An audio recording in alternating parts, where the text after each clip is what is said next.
Hello mga kapinat! Magandang gabi! Hiring nga pala ako dito sa amin guys. Baka gusto nyo, baka interesado kayo. Pag interesado kayo na mag-apply para tanggap ko kayo agad, i-PM nyo muna ako guys. So, hiring ako dito sa bahay, reliever. Kailangan ko na reliever. Dapat guys, qualification.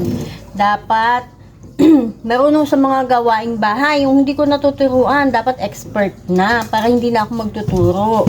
Para pagdating dito, gagawin na lang. Tapos, ano pa ba?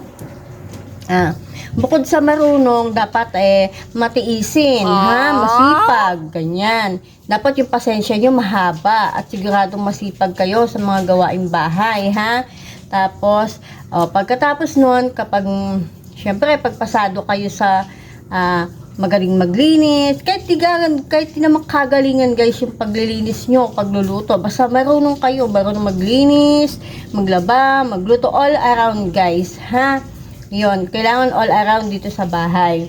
Yon. Tapos, syempre, walang day off. Bawal mag-day off kasi re-relieve nga kayo sa akin. Papalitan nyo ako, di ba? Ako, di naman ako nagde-day off. Kaya, syempre, di din kayo magde-day off. Papalitan nyo nga ako. Reliever ang hiring dito sa amin. Bawal mag-day off.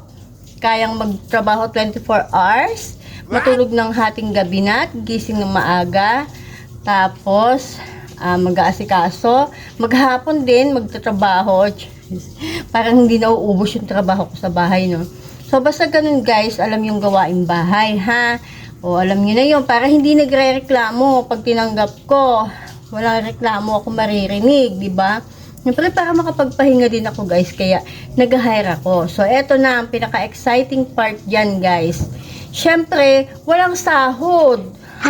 Baka maghanap kayo ng sahod. Ako nga, wala akong sahod, eh. Kaya dapat wala din kayong sahod.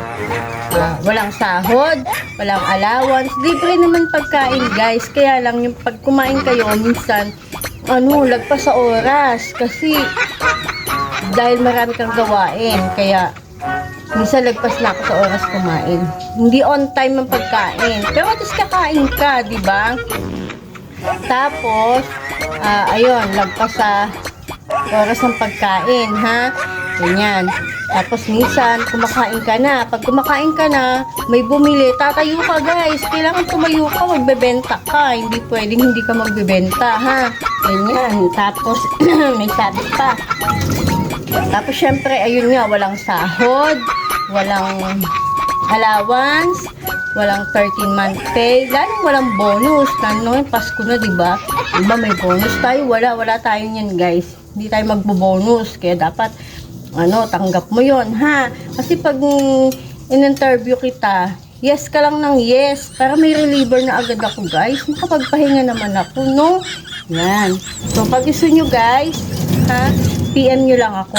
Lagi nakabukas yung Facebook account ko. Basta mag-PM lang kayo, mababasa ko agad yun, guys. Kasi interviewin ko kayo agad-agad, ipapalit ko kayo dito sa akin. Oo.